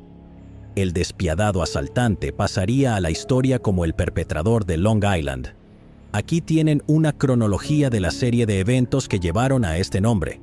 2 cazadores estaban rastreando presas en una zona boscosa en Southampton, Nueva York, el 21 de noviembre de 1993. Al acercarse a la carretera Old Fish Cove número 50, descubrieron algo extraño. Era un cuerpo, solo parcialmente vestido, en el bosque. Parecía haber estado allí por al menos 2 días. Las autoridades llegaron al lugar y trataron de identificarla por su ropa. El médico forense confirmó 2 cosas. La joven de 28 años había sido brutalmente estrangulada y había evidencia de que había sido abusada y luego asesinada en un arrebato lujurioso. Una vez que se analizaron sus huellas dactilares, pudieron informarles a sus seres queridos. Se trataba de Sandra Costilla. Sus huellas digitales habían sido añadidas a la base de datos cuando fue arrestada el año anterior por saltarse un torniquete del metro. Durante la autopsia, el examinador logró levantar 3 mechones de cabello de su cuerpo que no le pertenecían y que posiblemente eran de su asaltante. Una autopsia indicó que tenía más de 25 golpes y heridas que fueron traumatismos causados por objetos afilados infligidos en su cuerpo una vez que había perdido la vida. Su rostro y torso fueron brutalmente afectados por los cortes.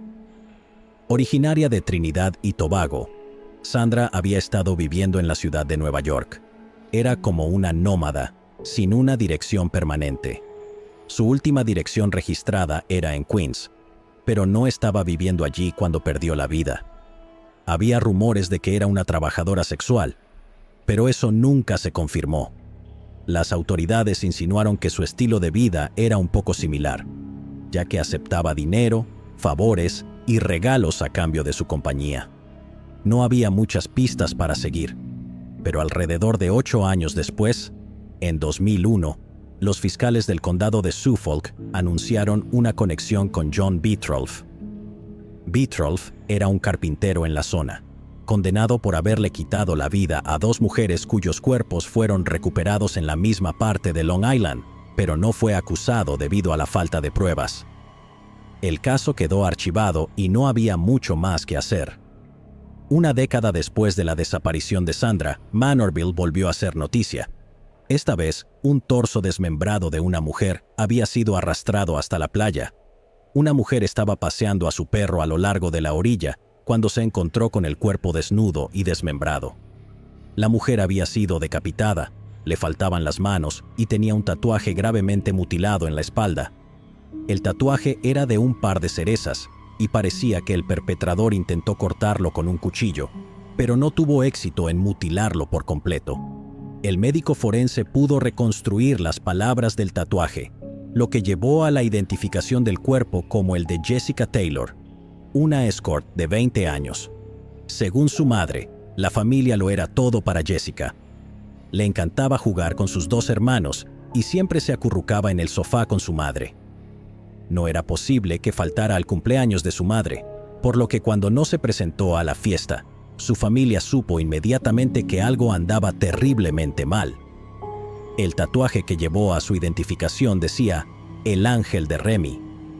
Remy era un hombre llamado Cal Hill White, quien conocía a Jessica personalmente. Cal Hill fue descrito alternativamente como el proxeneta y el novio de Jessica. Afirmó que ella habría estado trabajando en Queens, aunque otros informes y testigos indicaron que fue vista por última vez trabajando en Manhattan. Pero Cal Hill White insistía en que Jessica había estado trabajando en otro lugar. Nacida en la ciudad de Nueva York en 1984, Jessica pasó por tiempos difíciles y se convirtió en escort. Según los informes policiales, tenía antecedentes de arresto en Atlantic City y Washington, D.C. Después de mudarse a Nueva York un mes antes de su fallecimiento, fue arrestada en la Gran Manzana también. había estado trabajando en las calles cerca de la terminal de autobuses de Port Authority entre el 18 y el 21 de julio, en una zona conocida en su día como el Minnesota Strip. Este tramo de la Octava Avenida, entre las calles 42 y 57, era notorio en los años 70 por su alta actividad relacionada con la prostitución. Esto fue después de que Minnesota aprobara estrictas leyes contra la prostitución, lo que llevó a muchas mujeres a mudarse a Nueva York. Durante ese periodo, la banda de punk rock The Dictators escribió una canción llamada Minnesota Strip. La franja está llena un viernes por la noche, vienen de tan lejos. Hablando de chicas jóvenes de todo el país que llegaban a la gran ciudad con grandes sueños, solo para terminar trabajando en las calles. No había mucha información disponible cuando buscaron al perpetrador. Shannon Gilbert desapareció el 1 de mayo del 2010 después de visitar a un cliente que conoció en Craigslist, en la comunidad cerrada de Oak Beach, en Long Island, Nueva York. La noche que desapareció, hizo una llamada inquietante al 911. «Alguien me está siguiendo», le dijo a la operadora antes de huir de la casa del cliente alrededor de las 5 de la mañana. «Alguien me está siguiendo, por favor». Su desaparición provocó una búsqueda que llevó al descubrimiento de 4 cuerpos. Durante el invierno del 2010, otro cuerpo fue recuperado en el área de Manorville. Era el cuerpo de Melissa Barthelemy, una escort que había desaparecido 3 años antes, en 2007. El oficial que descubrió su cuerpo no se dio cuenta de lo que estaba por venir. Solo un par de días después de este macabro hallazgo, se encontraron otras 3 chicas en un radio de 400 metros, a 150 metros de distancia entre sí. Todas las víctimas habían anunciado sus servicios en Craigslist y tenían poco más de 20 años. Megan Waterman era de Maine. Dejó el Holiday Inn para reunirse con un cliente en Long Island y nunca más se supo de ella. La segunda víctima, Amber Lynn Costello, era de North Babylon. Maureen Brainard Barnes era de Connecticut. Todas trabajaban en Nueva York. Aparte de este hecho, no había nada que las conectara. Posteriormente, las autoridades calificaron estos incidentes como asesinatos y sospecharon de la presencia de un posible asesino en serie. Las 4 víctimas más recientes fueron llamadas las 4 de Gilgo. A pesar de las extensas investigaciones, no se nombraron públicamente sospechosos en ninguno de los casos. El 29 de marzo de 2011, la policía descubrió un cráneo, un antebrazo y manos durante una investigación en la playa Gilgo. Eran las partes faltantes del cuerpo de Jessica Taylor, cuyo torso fue encontrado en Manorville en 2003. Los detectives se unieron para trabajar en el caso, y estos casos fueron vinculados al asesino de Long Island. Muchos otros casos fueron descartados, ya que no parecían seguir un patrón particular. La pieza clave de evidencia recopilada a lo largo de los años fue un cinturón de cuero negro con las iniciales HM grabadas en él. Algunos lo leyeron como RM o incluso RH. Pasó una década y en febrero de 2022, las autoridades establecieron un equipo de investigación que incluía a investigadores locales, estatales y federales. Se centraron principalmente en los registros de datos de teléfonos móviles, analizando todos los números que llamaron a las víctimas o que llamaron a los teléfonos de las víctimas en sus últimos días. Amigos, familiares y seres queridos fueron minuciosamente investigados. Su investigación los condujo a un sospechoso común y a 2 ubicaciones clave: Midtown Manhattan y el Massapequa Park. Quienquiera que fuera el perpetrador operaba en estas 2 áreas, y el hecho de que arrojara los cuerpos al océano resultó en que estos aparecieran en la orilla debido a la marea, algo que no había anticipado. Un mes después, el equipo de investigación hizo un avance. Dave, el compañero de cuarto de Amber Lynn Costello, la mujer cuyos restos fueron encontrados en 2010, recordó haber visto un Chevrolet Avalanche estacionado fuera de su casa el día antes de que ella desapareciera. Amber fue vista por última vez con un cliente el 2 de septiembre de 2010. Era un hombre alto con gafas ovaladas, Dave recordó haber llegado a casa y encontrar a Amber escondida en el baño mientras un hombre grande la amenazaba. Dijo que el hombre era grande, como Frankenstein. Luego, Dave confrontó al hombre, lo que llevó a un altercado físico que obligó al hombre a irse en su camioneta. Al día siguiente, otros testigos informaron haber visto una camioneta similar poco después de que Amber se fuera a reunirse con su cliente. Dave dijo que este hombre fue la primera persona en la que pensó cuando escuchó sobre el caso de Amber. Durante 13 años, esa cara y la camioneta nunca salieron de su mente. Esto resultaría ser una pista importante. El equipo de investigación que investigaba estas desapariciones y asesinatos obtuvo el historial de registro de esta camioneta.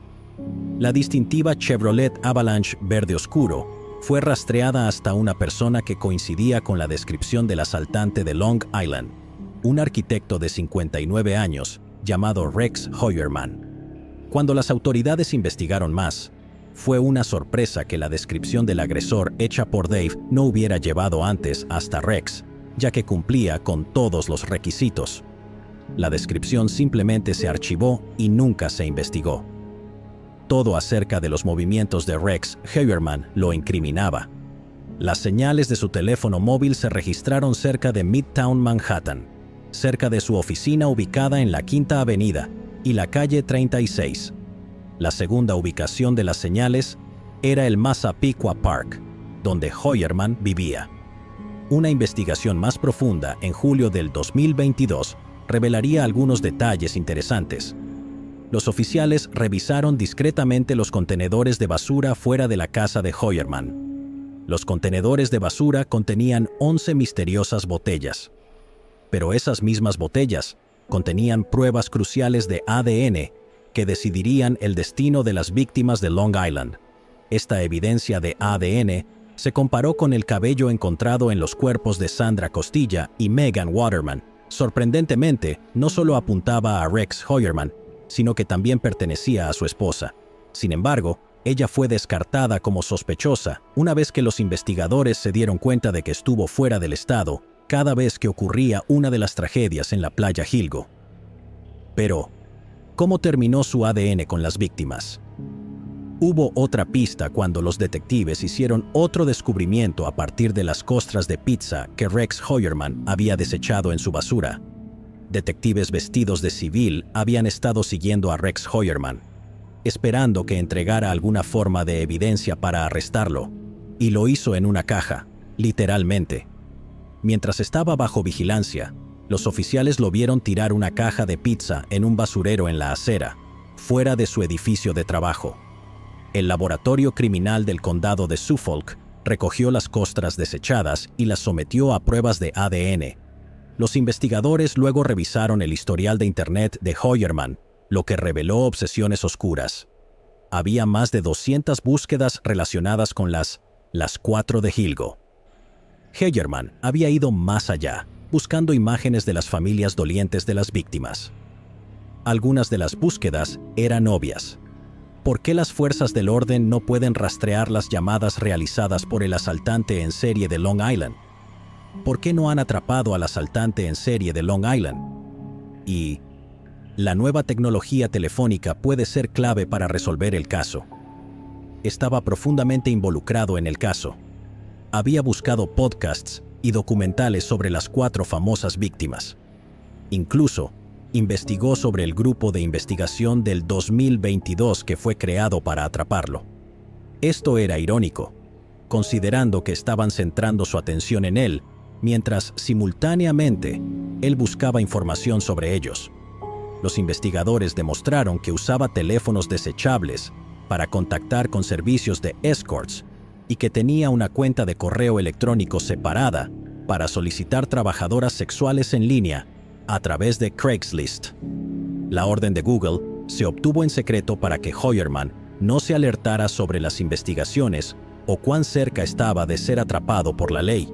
Sus cuentas de correo electrónico se utilizaban para ver algunas formas perturbadoras de películas para adultos. En su mayoría, eran películas de tortura de mujeres y niños siendo abusados de todas las formas posibles. Incluso usó esta cuenta para intercambiar selfies con futuras compañeras íntimas. Investigaciones adicionales revelaron detalles sospechosos adicionales que, aunque no directamente relacionados con el caso, proporcionaron información sobre su pasado. Desde 2014 hasta 2022, Hoyerman inició 4 demandas en los tribunales de Nueva York contra conductores a los que alegaba graves y permanentes lesiones por accidentes automovilísticos. Según los registros judiciales, 3 de estos casos se resolvieron mediante acuerdos o discontinuación, mientras que el más reciente aún estaba en curso. Durante una declaración en abril del 2018 para uno de los casos, Hoyerman compartió información sobre su vida personal y profesional. Declaró que todavía vivía en su casa de la infancia en Massapequa Park, Long Island, con su esposa desde hace 22 años, su hija y su hijastro. Cuando le preguntaron sobre deportes, mencionó que su única actividad competitiva era el tiro con rifle. Como entusiasta de las armas, Hoyerman poseía una impresionante colección de armas de fuego. Hoyerman también había incumplido el pago de impuestos durante más de una década. Los registros del condado de Nassau mostraron que se le notificaron 6 atrasos fiscales presentados por el IRS entre 2010 y 2021. Su deuda tributaria superaba los $425,000. La policía comenzó a recopilar pruebas para construir un caso en su contra y arrestarlo. ¿Quién es Rex Hoyerman? Un arquitecto originario de Manhattan. Hoyerman asistió a la escuela secundaria Alfred G. Burner mientras vivía en la misma casa en Massapequa Park. Su casa estaba mal sostenida por madera desnuda. Incluso había hierba en el techo y tejas descoloridas. El patio siempre estaba desordenado, destacando como un pulgar adolorido entre las casas ordenadas del resto de la cuadra. El suburbio de clase trabajadora estaba a 1 hora en auto de Midtown Manhattan, donde Rex Hoyerman trabajaría más tarde. El padre de Rex Hoyerman era un ingeniero aeroespacial que ayudó a construir satélites. En casa, era un entusiasta de la carpintería y fabricaba muebles en un taller de su casa. Estaba casado con Asa en esa misma casa. Asa tenía un hijo con necesidades especiales, a quien Hoyerman crió como propio. La pareja también tuvo una hija juntos. Siendo consultor arquitectónico en Manhattan desde 1987, Rex Hoyerman trabajó en proyectos importantes de la ciudad, como en el aeropuerto JFK y para clientes notables como Cipriani. Steve Kronberg, un administrador de propiedades que trabajó con Hoyerman durante 30 años, lo describió como un tipo grande y torpe, un poco nerd. En contraste, otros, como Nicholas Furshaw, un vecino, caracterizaron a Hoyerman como inquietante e inaccesible, alguien que parecía acechar en las sombras. Los vecinos también dijeron que siempre evitaban su casa en Halloween, advirtiéndole a sus hijos que se mantuvieran alejados porque no era muy acogedor con los niños que pedían dulces. Hoyerman era conocido como un hombre promedio que seguía una rutina diaria, dirigiéndose a la estación de Massapequa Park vestido con traje y llevando un maletín. Según un vecino llamado Barry Auslander, Hoyerman parecía un hombre de negocios típico, alguien que se mezclaba sin despertar sospechas. No era ni excepcionalmente carismático, ni particularmente desagradable. Hoyerman era el presidente de una firma de arquitectura que fundó en 1994, RH Consultants and Associates, donde también trabajaba su hija Victoria Hoyerman. La firma es respetable, con clientes que incluyen Caridades Católicas de Nueva York, la Autoridad de Aguas y Alcantarillado, American Airlines y otros grandes inquilinos en el Aeropuerto Internacional JFK. Una diseñadora de interiores que formaba parte del mismo grupo de trabajo que Hoyerman afirmó que él le dejó mensajes de voz inquietantes, a pesar de que nunca habían trabajado juntos ni se habían conocido en persona. Dejó estos mensajes de voz a finales de febrero, después de que ella terminara su participación en el grupo. Su conexión era únicamente a través del grupo de networking. En febrero del 2022, mientras el equipo de investigación se organizaba para centrar la atención en Hoyerman, fue invitado a un programa de YouTube sobre bienes raíces llamado Bonjour Realty. Esto ofrece un vistazo a la personalidad de Rex Hoyerman, quien se describió a sí mismo a Antoine Amira. Su entrevista de 18 minutos arrojó algo de luz sobre su personalidad y cómo se informaba sobre códigos de construcción y administración, y mantenía una biblioteca de libros considerados obsoletos.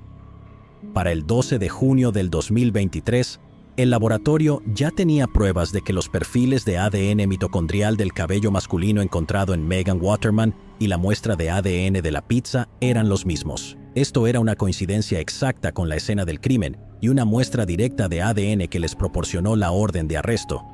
Los detectives también creían que Hoyerman posiblemente había asesinado a sus víctimas dentro de su casa en Massapequa Park, Long Island, Nueva York. Su esposa e hijos también estaban fuera del estado cuando él cometía tales atrocidades. Después de mucha discreción, tenían suficiente para arrestarlo. Hubo informes confirmados de una cámara secreta insonorizada en la casa, según los contratistas que trabajaron allí.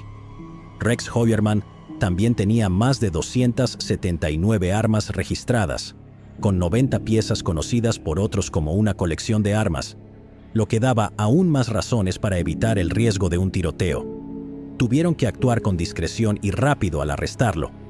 El 23 de julio del 2023, estaba caminando por la acera en Midtown Manhattan.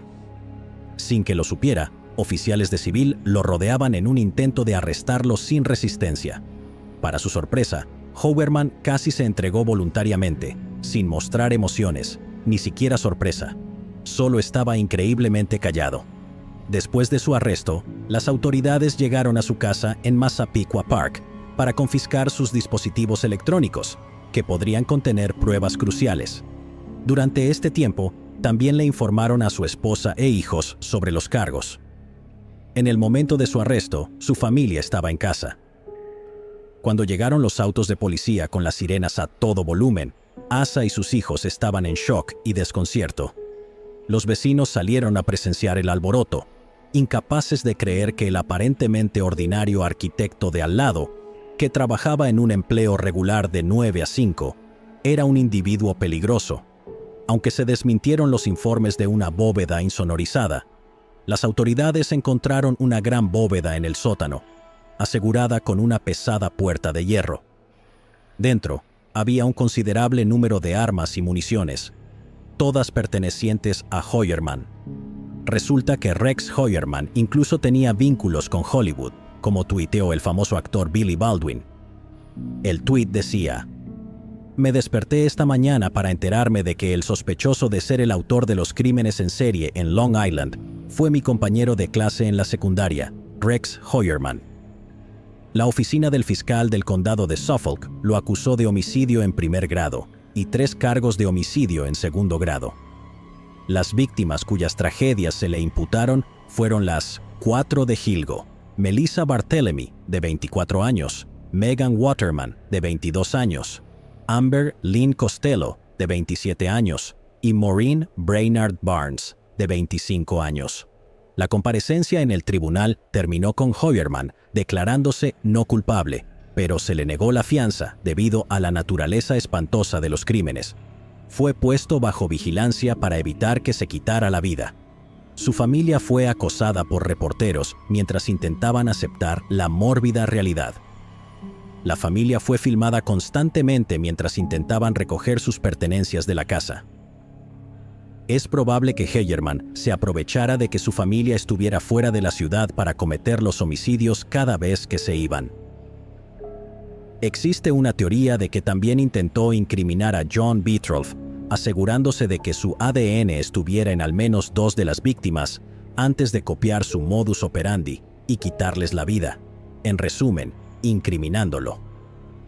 Una semana después de su arresto, Asa Hoyerman solicitó el divorcio. La casa fue minuciosamente registrada durante 2 semanas y se descubrió una gran cantidad de pruebas.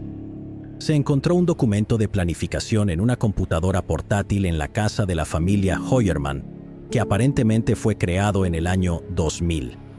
El documento parecía haber sido editado por última vez en 2002. En el documento se enumeraron 4 categorías: problemas, suministros, DS, que significa sitio de desecho, por sus siglas en inglés, y TRG, que probablemente hace referencia a objetivo. Bajo la categoría TRG, se escribió pequeño es bueno, lo que llevó a los investigadores a creer que se refería al tamaño de las víctimas. Todas las víctimas conocidas hasta ahora son mujeres pequeñas, lo cual es consistente con la entrada pequeño es bueno. El documento luego detalla más las categorías de pre-preparación, preparación y post-evento. Bajo cada categoría se anotan detalles como cambiar llantas y deshacerse de fotos. Además, una sección separada aparentemente detalla los pasos tomados para deshacerse del cuerpo, incluyendo quitar cabeza y manos, eliminar marcas de tortura y empaquetar para transportar.